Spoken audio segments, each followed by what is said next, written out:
I'm Karen Atkinson, and I've been working in social practices elements for probably over 30 years. And I'm a working artist living and working in Los Angeles. And I've been teaching at CalArts for 25 years.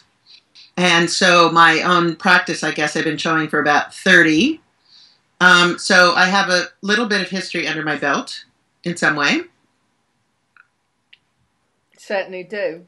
So through that history, how are you defining social practice, which is such an umbrella term? It's a fairly new term for the kinds of work that you've been doing in the last 30 years. How do you feel about the term? How are you defining it? Do you find it useful? I think, like most situations, in order to sort of categorize and be able to talk about something, we always come up with terms. So I think that when I started, there was no such term. And so the idea was that you either had a gallery practice or you didn't. And that was kind of it. I was so interested in working outside of that sort of traditional system that I just started making work that way. So I was projecting slides in storefront windows and bringing up issues and doing site-specific work in various neighborhoods and things like that. I moved on to then do all kinds of projects. Like I made 20 parking meters talk and put them in sites all over Los Angeles. That project actually was supposed to be up for 3 months, but it was up for 3 years. And it was one of those projects where it was really... I think the viewer understood exactly what to do with it, because even though it was in a public site, everybody's fed a parking meter. Not that we enjoy that experience. But when you fed the parking meter in this sense, you actually got 15 minutes of audio art. And so I then collected the money and quarter by quarter raised about $10,000 to then put it into a fund and help artists with AIDS to create a last body of work, because back then people were still dying of AIDS. And so I moved on to actually do some other projects where I had artists create work in slide form and then project them in commercial theaters. And I chose 2 theaters. One was the AMC theaters in Pasadena, which had 8 screens, and the other one was the new Magic Johnson theaters, which had 12 screens. And I commissioned artists to make work in slide form, which was the most high-tech way to actually create work at that time. And they weren't kind of images of artwork they had created, but actually created work specifically for the site. So they were originally projected in between the popcorn and trivia slides that they used to have in theaters. Now it's all film, so you don't have to sit through that anymore. Mm.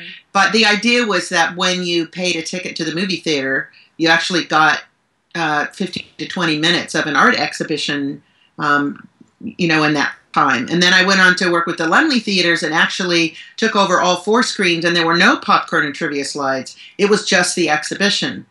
And these exhibitions would go on for 3 months at a time, and there were guest curators. And the great thing about it was that you could produce work in slide form, which was really cheap at the time. And you had this 2-inch image, which would end up to be 30 feet across. And the idea that artists could actually spend little amount of money and make giant work was fun. The idea that they could address the idea of what it meant to show work in a theater. And my favorite work to see artwork now, my favorite way to do that is to sit in a nice comfy chair with popcorn. There's nothing like it, I can tell you. So I then also did something, I started a nonprofit organization called Side Street Projects in 1992, which was about allowing and creating spaces for artists to be able to do this kind of work, because nobody was showing that kind of work back then. Installation was probably the most radical thing that people were doing, which you look at that now and that seems, oh, well, that's quite tame, actually, because it's still quite identified with the gallery system and things like that. And then I handed that over to the next generation after about 10 years, and then I started Getting Your Shit Together, or GYST. And that, to me, became my art practice. So I run a company, and I only hire artists, and I teach them how to run their own businesses. And we provide services for artists. So I design software to keep track of absolutely everything in your art life. You can get your slides scanned if you're an older artist. You can get your cassettes and your VHSs digitized. all these things to sort of help bring artists into the 21st century, as well as provide tons of resources. So there's 500 pages of information on our website for free to artists. So if you want to know anything, you can actually go and look it up. You don't know bartering and trading laws? Great, go look it up. You don't know how to start a business license?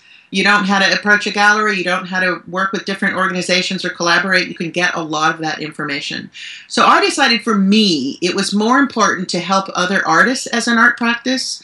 So my logo is kind of like making life better for artists. And I decided to do that as an art project made much more sense to me than actually producing more goods to sell, which I actually never did very much. And I decided that that was a way that it made sense for me to operate.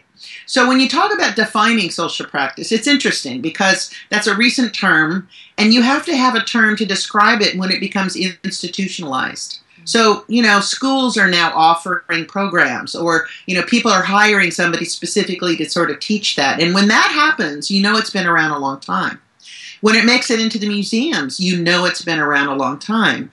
So I think I don't mind the term so much because I think on some level there's a lot of things coming up like social justice, social practice, you know, all those kind of elements that are outside of a sort of single experience for the artist, whether it's in the gallery or whether it's in your studio, and there's not much taking place beyond, you know, a sort of private interchange when the artist isn't there. The way I think about social practices, I think, has to do with exchange or engagement in some way. And I don't mean things like, you know, interactive work, because you could be interactive and still boring as hell. So I don't think that makes the difference. I think it's the sort of ideas.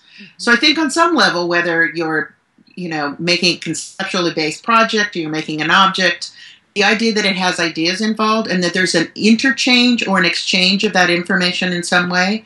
I've heard people describe it in really different ways. Some people say anything outside of the commercial system is social practice. I don't necessarily agree with that, but I think that there's some validity on some level to at least move in that direction. So we have to lump it into something. That was a long-winded answer. Right.